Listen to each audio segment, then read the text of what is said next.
ठीक आहेस ना? तुझा मी ठीक आहे, तिच्याकडे लक्ष दे. हो.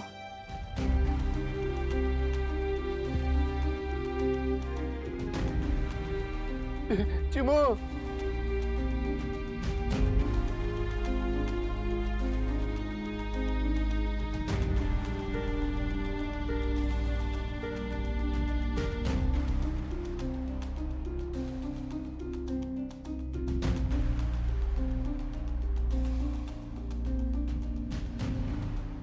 म्हटलं होतं का नाही, ते काम दुसरं कोणी बी करू शकत नाही.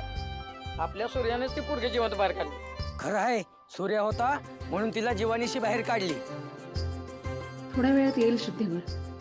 तुम्ही काळजी नका करू, तिला बरं वाटेल. ताई,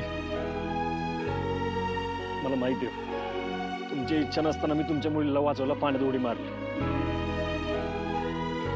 मला माफ करा, पण मी माझ्या डोळ्यासमोर तिला बुडताना नाही बघू शकलो म्हणून मी पाण्यात उडी मारली. सूर्या, तू चिमूला वाचवलंय खरं, पण आता हिला घरी कसं घेऊन जाणार आहेत? म्हणजे असं काय करतोय सारे? अरे आपली काळी सावली नाही का पडली हिच्यावर? आणि आपली काळी सावली पडलेली मुलगी घरी घेऊन जायचं म्हटल्यावर घरावर धोकाच नाही का? आपण एक काम करूया, आपणच हिला घेऊन जाऊया. नाही म्हणजे आपल्यामुळे कुणाच्या घरावर संकट नको ना यायला. आणि असंही तू किंवा तुझ्या कुटुंबाने शिवलेली कुठलीही गोष्ट या गावकऱ्यांच्या नजरेत अपवित्रच आहे ना? बरोबर बोलतेय ना मी? काय झालं आता? आता गप्प का आहात तुम्ही सगळेजण?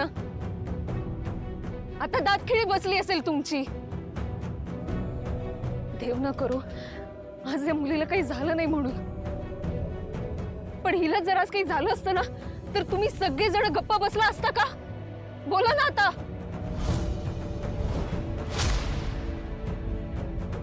सूर्या, त्याचं घर, त्याची आई, घरातली प्रत्येक व्यक्तीला तुम्ही अपशकुनी ठरवून मोकळे झाला असता. आमच्या घराला वाईट टाकलं असतं. अरे एवढंच काय, आतापर्यंत सूर्याला गावाबाहेर पण काढलं असतं तुम्ही. तुझा हे बघ, ही वाद घालण्याची वेळ नाही आली. हे बघ, मी वाद नाही घालत आहे. मी फक्त यांना काही गोष्टींची जाणीव करून देते, बस इतकंच. हे बघ, जाणीव करून द्यायची पण वेळ नाही ही.